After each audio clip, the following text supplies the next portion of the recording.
يا أيها الذين آمنوا إذا نودي للصلاة من يوم الجمعة فاسعوا إلى ذكر الله وذروا البيع ذلكم خير لكم إن كنتم تعلمون۔ مومنو، جب جمعے کے دن نماز کے لیے اذان دی جائے تو اللہ کے ذکر کی طرف لپکو اور خرید و فروخت ترک کر دو، اگر سمجھو تو یہ تمہارے حق میں بہتر ہے۔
محترم حاضرین جمعہ،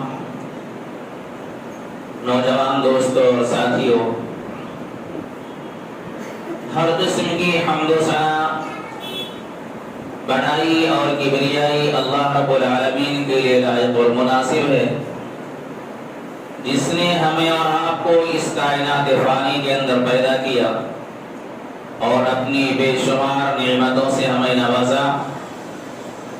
بعدہ بے شمار درود و سلام نازل ہوں رب العالمین کے بھیجے گئے جملہ انبیاء کرام پر، خصوصاً احمد مجتبی محمد مصطفیٰ صلی اللہ علیہ وسلم پر، جنہیں رحمت للعالمین بنا کر مبعوث کیا گیا۔ خطبہ مسلومہ کے بعد سورہ زاریات کی ایک آیت آپ کے سامنے پڑھی گئی، جس کے اندر اللہ رب العالمین نے فرمایا وَذَكِّرْ فَإِنَّ الذِّكْرَىٰ تَنفَعُ الْمُؤْمِنِينَ۔ محمد رسول اللہ صلی اللہ علیہ وسلم سے کہا گیا کہ آپ نصیحت کیجیے، کیونکہ یہ نصیحت ایمان والوں کو فائدہ پہنچاتی ہے۔ قرآن مجید کی اسی آیت کی روشنی میں چند صحیح حدیث آپ کے سامنے ذکر کے فضائل کے تعلق سے آپ کے سامنے پیش کی جائے گی۔ سب سے پہلی روایت صحیح ابن حبان کی، جس کے راوی حضرت ابو ذر غفاری رضی اللہ تعالیٰ عنہ ہیں۔ ابو ذر غفاری رضی اللہ تعالیٰ عنہ کہتے ہیں اوصانی خلیل صلی اللہ علیہ وسلم بخصال من الخیر، میرے دوست جناب محمد رسول اللہ صلی اللہ علیہ وسلم نے مجھے کچھ اچھی باتوں کی نصیحت کی اور اس کی وصیت کی۔ حضرت ابو ذر غفاری جناب محمد رسول اللہ صلی اللہ علیہ وسلم کو اپنا دوست قرار دیا اور کہا میرے خلیل نے یعنی میرے دوست نے مجھے کچھ بھلائی کی باتیں سکھائی ہیں، کچھ اچھائی کی باتیں سکھائی ہیں۔ آپ نے بتایا اوصانی لا انظر الى من هو في فوقی، دیکھو تم سے جو بڑے لوگ ہوں، جو مالدار لوگ ہوں، ان کی طرف مت دیکھنا، بلکہ کیا کرنا وانظر الى من هو دونی، جو تم سے نیچے لوگ ہوں، جو غریب لوگ ہوں، ان کو دیکھو۔ اگر ہم بڑے لوگوں کو دیکھیں گے، مالدار لوگوں کو دیکھیں گے تو سکون میسر نہیں ہوگا، اطمینان نہیں ہوگا۔ ہم یہ سوچیں گے اس کے پاس کتنی دولت ہے، ہمارے پاس بھی اتنی دولت ہو جائے، آدمی پریشان رہے گا۔ لہذا تم کیا کرنا، اپنے سے بڑوں کو مت دیکھنا، اپنے سے نیچے جو غریب ہیں، جو فقراء ہیں، جو مساکین ہیں، جو تمہارے سے نیچے، ان کو دیکھو گے تو اطمینان اور سکون کے ساتھ تمہاری زندگی گزرے گی۔ لہذا اپنے سے بڑوں کو مت دیکھو، اپنے سے جو چھوٹے ہیں ان کو دیکھو۔ اوصانی بحب المساکین، آپ صلی اللہ علیہ وسلم نے مجھے نصیحت کی کہ تم مسکینوں اور غریبوں سے محبت کرنا۔ جو سماج کے اندر غریب لوگ ہیں، جو ایسے لوگ ہیں محنت تو کرتے ہیں، مشقت تو کرتے ہیں، لیکن محنت اور مشقت اس قدر نہیں ہوتی کہ وہ اپنے بچوں کی کفایت کر پائیں، صحیح ڈھنگ سے اپنے بچوں کی کفایت نہیں کر پاتے ہیں۔ جو غریب ہیں ان سے محبت کرنا، وَالدُّنُوبِ مِنْهُمْ، اور ان سے قریب رہنا، ان کی صحبت میں رہنا، ان کی نزدیکی کو اختیار کرنا۔ اب آپ کے ذہن میں ایک سوال ہے کہ ایسا کیوں؟ غریب سے محبت کون کرے گا؟ مسکینوں سے محبت کیوں کیا جائے؟ ان کے قریب کیوں بتا رہا جائے؟ اس وجہ سے کہ امام ترمذی رحمۃ اللہ علیہ کتاب البر والسلہ کے اندر حضرت ابو سعید خدری رضی اللہ تعالیٰ عنہ سے روایت لے کر کے آتے ہیں کہ اللہ کے نبی جناب محمد رسول اللہ صلی اللہ علیہ وسلم نے فرمایا ابغونی بضعفائکم، اگر تم مجھے تلاش کرنے کے لیے نکلو تو کہاں آؤ؟ جو غریب ہیں مدینہ کے اندر، جو مسکین ہیں مدینہ کے اندر، جو صحیح ڈھنگ سے کھا نہیں پاتے، جو صحیح پر جن کے پاس لباس نہیں ہے، مجھے تلاش کرنا ہے تو ان کی صحبت میں آؤ، میں وہیں تمہیں ملوں گا۔ اور آپ صلی اللہ علیہ وسلم نے فرمایا کہ ترزقون وتنصرون بضعفائکم، تمہیں جو روزی مل رہی ہے، تمہیں جو رزق مل رہا ہے، آج تم امیر ہو، کسی مصیبت اور پریشانی کے موقع پر اللہ تمہاری مدد کر رہا ہے تو کس کی وجہ سے؟ ان ضعفاء اور فقیر کی وجہ سے، ان مسکینوں کی وجہ سے اللہ تمہیں روزی دیتا ہے۔ لہذا بحب المساکین، مسکینوں سے محبت کرو اور ان کی قربت حاصل کرو۔ اور آپ صلی اللہ علیہ وسلم نے فرمایا ان اکثر من قولی لا حول ولا قوة الا باللہ، اور تم کثرت کے ساتھ لا حول ولا قوة الا باللہ پڑھا کرو۔ تو کیوں کثرت کے ساتھ لا حول ولا قوة الا باللہ پڑھا جائے؟ اللہ کے نبی جناب محمد رسول اللہ صلی اللہ علیہ وسلم نے فرمایا کہ لا حول ولا قوة الا باللہ پڑھنے سے انسان غم سے بھی آزاد ہو جاتا ہے اور انسان ہم سے بھی آزاد ہو جاتا ہے، دونوں چیزوں سے اللہ تعالیٰ اسے بچا لیتا ہے۔ غم، گھر میں کوئی بیمار ہے انسان کو غم ہو گیا، رشتے دار میں کوئی بیمار ہے انسان کو غم ہے، کاروبار نہیں چل رہا ہے انسان کو غم ہے، فکر ہے۔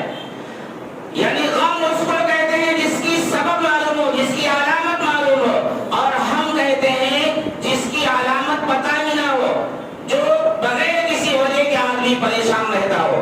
تو اللہ رب العالمین لا حول ولا باللہ کے ذریعے سے انسان کو غم سے بھی بچا لیتا ہے اور انسان کو غم سے بھی بچا لیتا ہے. یعنی وہ پریشانی جو انسان کو پتا ہے اس سے بھی نجات دے دیتا ہے, اور وہ غم جو انسان کو پتا نہیں کہ آخر مصیبت کیوں میں پریشان ہوں, وجہ کیا ہے میری پریشانی کو پتا بھی نہیں چل رہا ہے, پھر بھی میں پریشان ہوں, تو اللہ تعالیٰ ہم سے بھی اسے بچا لیتا ہے اور غم سے اسے بچا لیتا ہے. جملہ کتنا چھوٹا سا ہے, لا حول ولا قوت الا باللہ. مشکل سے 5-7 سیکنڈ کے اندر آپ اس کو پڑھ لیں گے.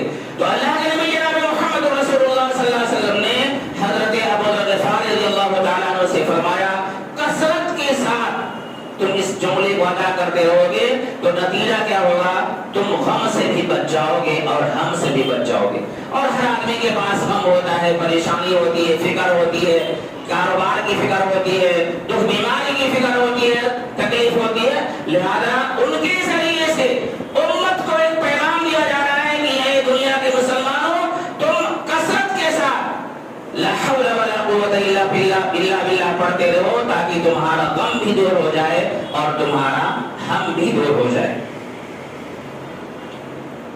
لا حول ولا قوت الا باللہ کا مفہوم کیا ہوتا ہے؟ بھئی ہم کیوں پڑھیں اس کو, اس کا مطلب کیا ہے؟ مطلب جاننا ضروری ہے, کیونکہ جب مطلب نہیں پتا ہوگا تو پڑھنے کا کوئی اتنا دلچسپی انسان کے اندر پیدا نہیں ہوگی. حضرت عبداللہ بن مسعود رضی اللہ تعالیٰ عنہ فرماتے ہیں کہ رسول اکرم صلی اللہ علیہ وسلم نے فرمایا لا حول ولا قوت الا باللہ. اس کا مفہوم بیان کیا گیا, لا حول ولا قوت, اے میرے رب, نیکی کرنے کی طاقت اگر مجھ کے اندر آتی ہے تو صرف تیری وجہ سے, اور برائیوں سے اگر بچنے کی توفیق مجھے نصیب ہوتی ہے تو تیری وجہ سے. نہ تو میں نیکی کر سکتا ہوں تیرے علاوہ, اور نہ ہی برائیوں سے بچ سکتا ہوں تیرے ذریعے سے. یعنی نیکی بھی اگر ہم کر رہے ہیں تو اللہ تیری مدد سے کر رہے ہیں, اور برائیوں سے بھی اگر ہم بچ رہے ہیں تو اللہ تیری توفیق سے ہم بچ رہے ہیں. یہ ہے لا حول ولا قوت الا باللہ. حالانکہ آج سماج کے اندر لوگوں نے اس کو ایک مصیبت کا جملہ سمجھ لیا ہے. کہیں کوئی تکلیف ہوتی ہے لا حول ولا قوت الا باللہ. لوگوں کا ذہن یہ ہے, مسجد کے اندر اذان ہوتی ہے حی علی الصلاۃ حی علی الفلاح, اس پر لا حول ولا قوت الا باللہ کہا جاتا ہے. وہ بولتے ہیں مسجد میں لا حول پڑھ رہا ہے, مسجد میں لا حول پڑھ رہا ہے, اذان ہو رہی ہے اس پر لا حول پڑھ رہا ہے. ارے لا حول کا مطلب تو سمجھو کیا ہوتا ہے, لا حول کا مفہوم سمجھو اس کا کیا مطلب ہوتا ہے. یہ غم کا جملہ نہیں ہے, شیطان کو بھگانے کا جملہ نہیں ہے, بلکہ یہ جملہ کیا ہے, نیکی کرنے کی طاقت اگر میرے اندر ہے تو کس کی مدد سے, اللہ تیری مدد سے, اور برائی سے اگر میں بچ سکتا ہوں تو وہ بھی تیری مدد سے. یہ مفہوم ہے لا حول ولا قوت الا باللہ. آئیے دیکھتے ہیں دوسری روایت جس کی راوی حضرت انس بن مالک رضی اللہ تعالیٰ عنہ ہے. امام ابو داؤد رحمۃ اللہ علیہ نے کتاب الادب کے اندر اس روایت کو نقل کیا. آئیے دیکھیں کتنا زبردست یہ ذکر ہے. اس ذکر کی فضیلت جو کہ ہم جانتے نہیں ہیں, اس وجہ سے ہم پڑھ بھی نہیں پاتے ہیں. وعن انس بن مالک رضی اللہ عنہ ان رسول اللہ صلی اللہ علیہ وسلم قال اذا خرج الرجل من بيته فقال بسم الله توكلت على الله لا حول ولا قوة الا بالله. گھر سے باہر نکلنے کی بھی دعا ہے, بچوں کو ہم سکھاتے ہیں, آپ بھی سیکھے ہوں گے بسم اللہ توکلت علی اللہ لا حول ولا قوت الا باللہ. یہ سنت کا طریقہ ہے, جب آپ اپنے گھر سے باہر نکلیں تو یہ دعا پڑھ کر کے آپ باہر نکلیں. اللہ کے نبی فرماتے ہیں اذا خرج الرجل من بیته, جب کوئی آدمی اپنے گھر سے نکلتا ہے اور نکلنے کے ساتھ ہی وہ کہتا ہے بسم اللہ توکلت علی اللہ لا حول ولا قوت الا باللہ. اے اللہ میں تیرے نام سے نکلتا ہوں, بسم اللہ, اے اللہ میں تیرے نام سے نکل رہا ہوں, توکلت علی اللہ, اور اے اللہ میں تیری ذات کے اوپر بھروسہ کرتا ہوں, تیری ذات پر بھروسہ کر کے میں نکلتا ہوں, لا حول ولا قوت الا باللہ پڑھ کر کے. تو اللہ کے نبی جناب محمد رسول اللہ صلی اللہ علیہ وسلم فرماتے ہیں یقال حینئذ حسبک, اللہ رب العالمین کی طرف سے ایک ندا آتی ہے, ایک آواز آتی ہے جو کہ ہم سن نہیں سکتے, ہم اس ندا کو, اس آواز کو سن نہیں سکتے. اللہ رب العالمین فرماتے ہیں حسبک, تیرے لیے کافی ہو گیا, تیرے لیے کافی ہو گیا. ہدیتا, تجھے رہنمائی دے دی گئی. تیسرا فائدہ وقفیتا, تو تیرے لیے اللہ رب العالمین کافی ہو گیا.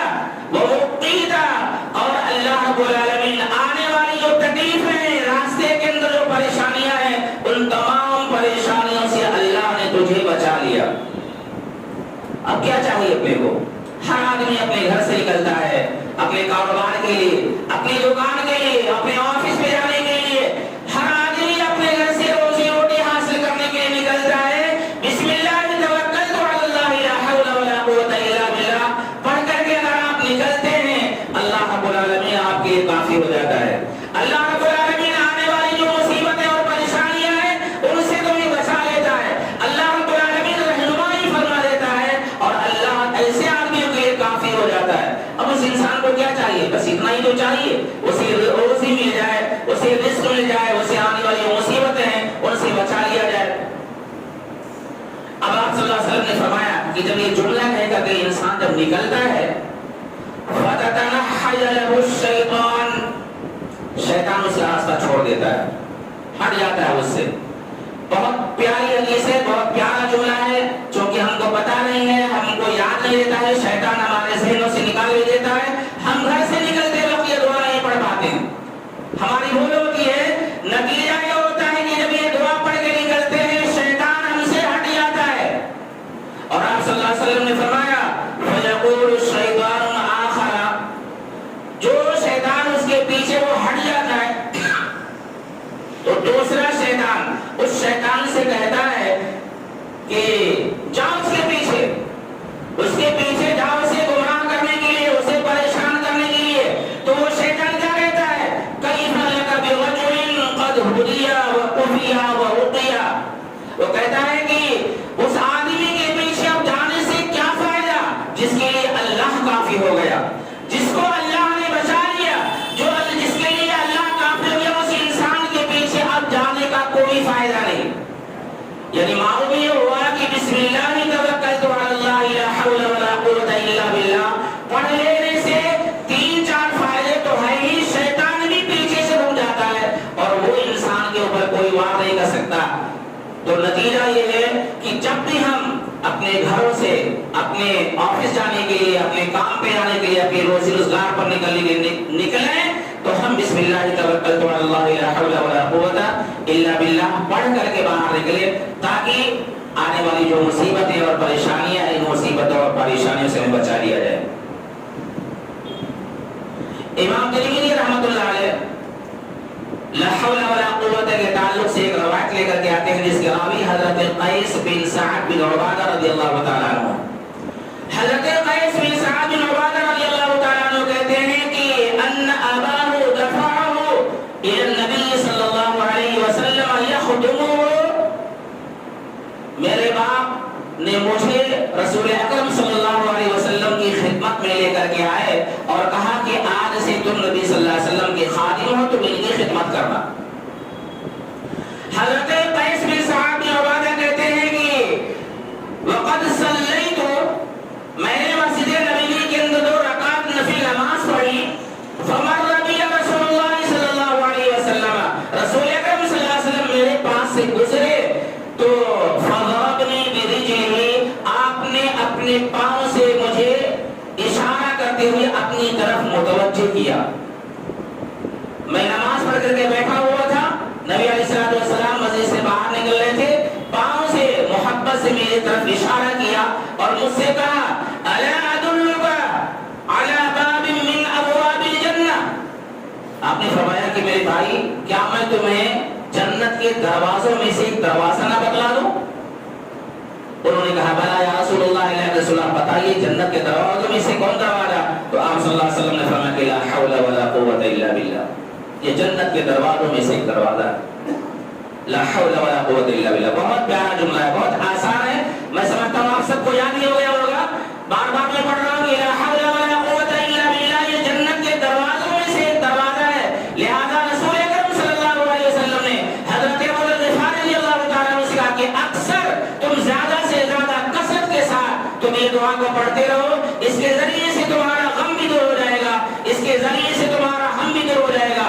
گھر سے نکلتے ہو بسم اللہ توکلت علی اللہ لا حول ولا قوت الا باللہ پڑھ لو، شیطان تم سے ہٹ جائے گا اور آنے والی جو مصیبتیں ہیں ان مصیبتوں سے اللہ رب العالمین تمہاری حفاظت فرما لے گا۔ تو یہ ہے لا حول ولا قوت الا باللہ کا مفہوم۔